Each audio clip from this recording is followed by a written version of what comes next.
Hi there, I am Lindsay with Off the Beaten Hook, and in this lesson we are going to learn the double crochet stitch.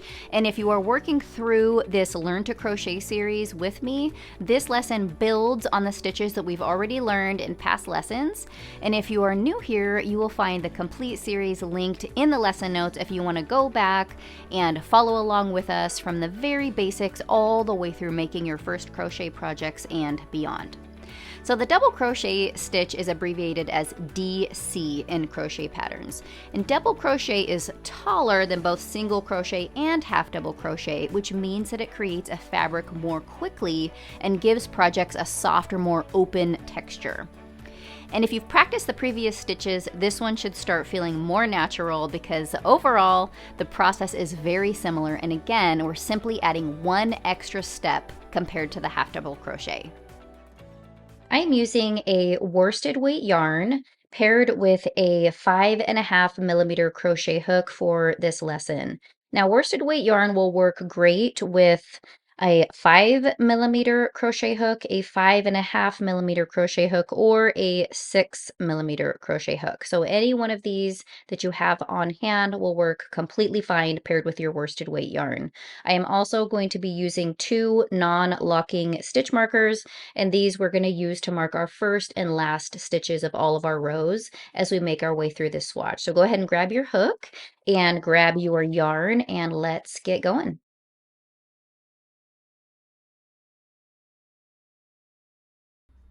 Here's a completed swatch of double crochet, just so you can sort of visualize the type of fabric that it is going to end up building. You can see it's a noticeably taller stitch than the single crochet and even the half double crochet, and it's a lot looser, so it creates a fabric that is a lot more drapey, a lot more flexible, and it has a lot more gaps in between the stitches. So let's go ahead and look at how to make the double crochet. For our double crochet, we are going to begin with a chain. So I'm leaving a long enough tail here at the beginning to weave in later into my project.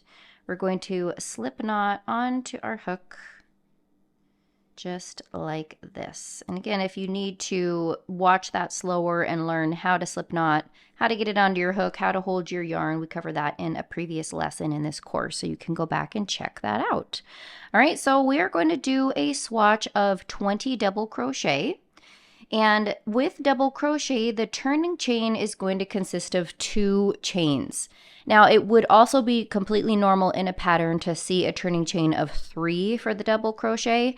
I prefer the turning chain of 2 because it makes the edge less bumpy.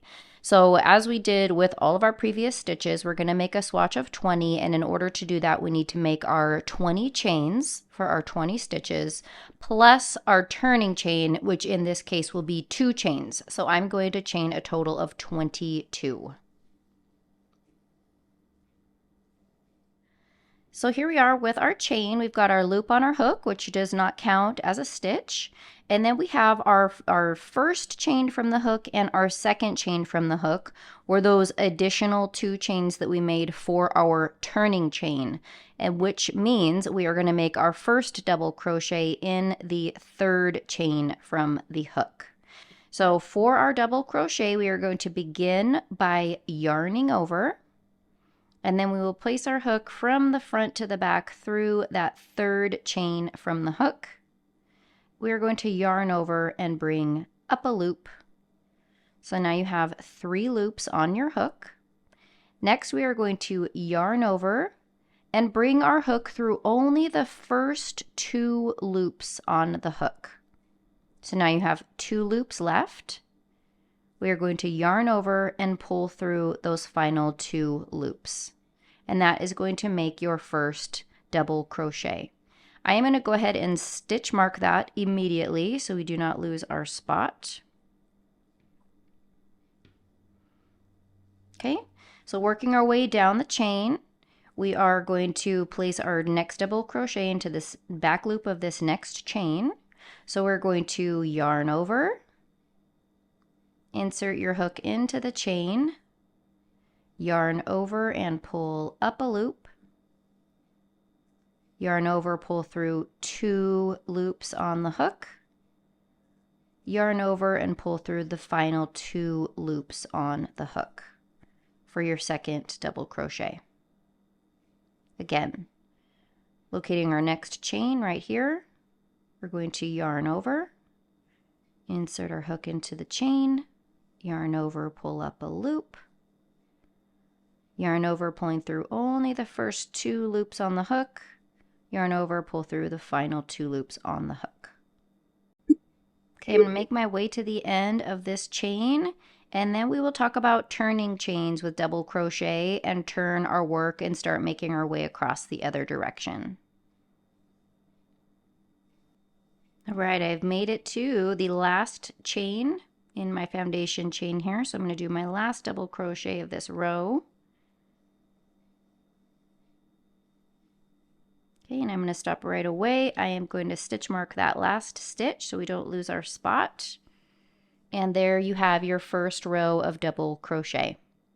So let's go ahead and count. Make sure that we have 20 like we should. I'm going to count backwards from this last stitch that we made. 1, 2, 3, 4, 5, 6, 7, 8, 9, 10, 11, 12, 13, 14, 15, 16, 17, 18, 19, and 20.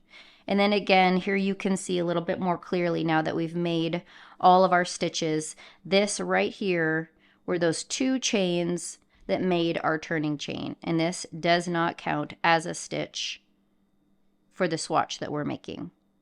With double crochet, sometimes the turning chain counts as the first stitch of your row, and sometimes it does not.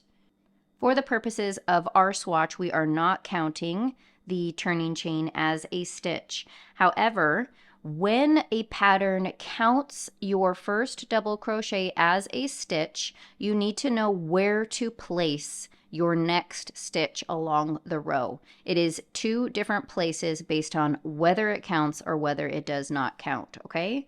So I am going to make my turning chain of 2, and then I'm going to turn. Here we have marked our last stitch that we made of the previous row.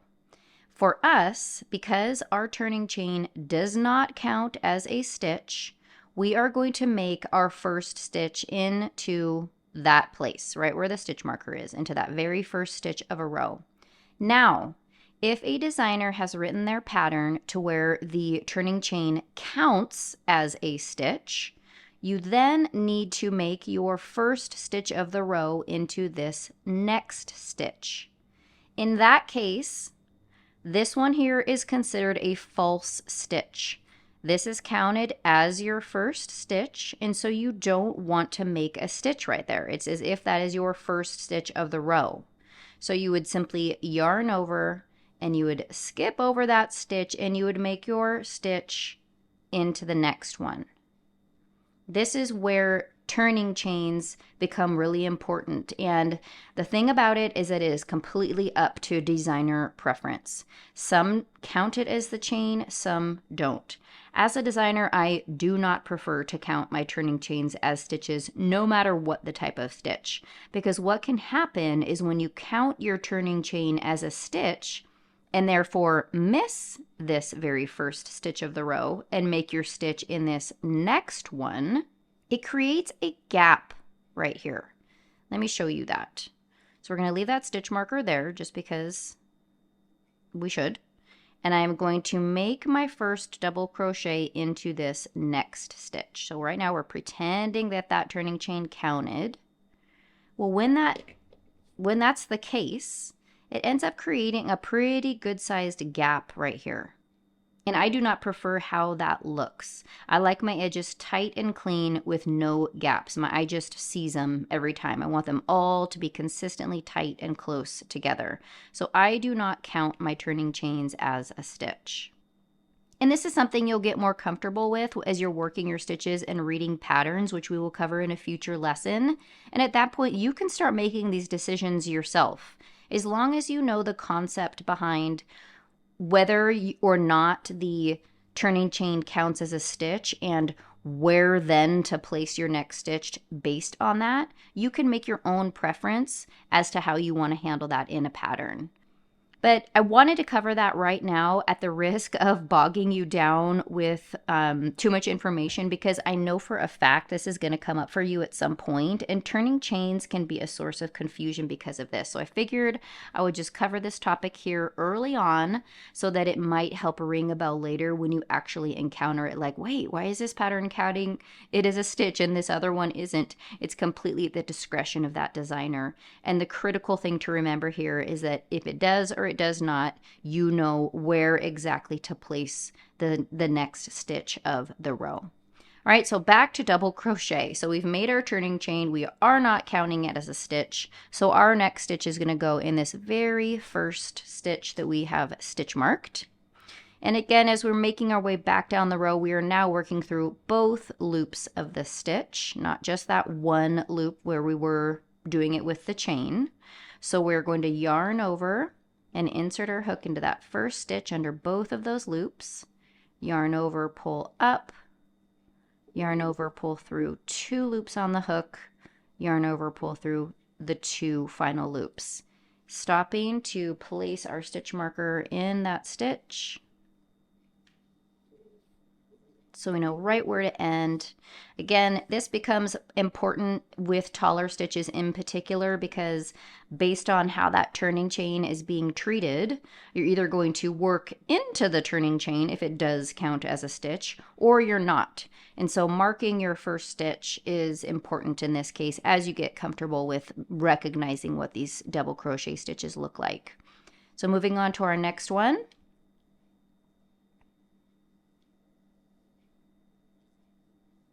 Pull through 2, pull through 2. And as we're making our stitches here, let's go ahead and talk about tension with the double crochet stitch. So we're yarning over and we're inserting into this next stitch and yarning over and pulling up.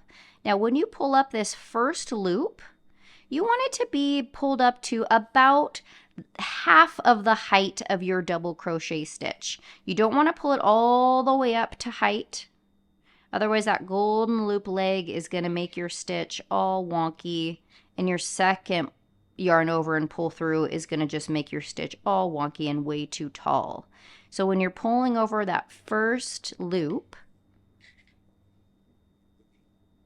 you're going to pull it up about halfway up to the height of this double crochet, and you're going to yarn over and pull through 2.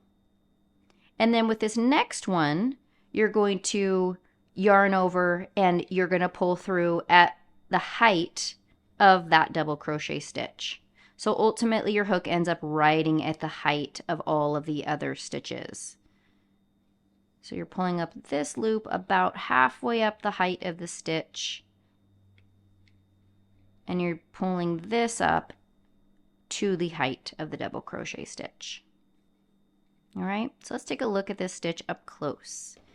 So as usual, you have your little V's across the top, creating your top 2 loops of the stitch. And then as you look at the top of your double crochet stitch, you'll see that it is quite a bit taller, and you have more loops going on, creating your creating your double crochet. So you have your 2 loops here at the bottom of the stitch, and then you have 2 additional loops here. 1 and 2, making your way up towards the top. And this is simply as a result of those additional yarn overs as you create this stitch. So you can see your double crochet stitch here. This is called the post of the stitch.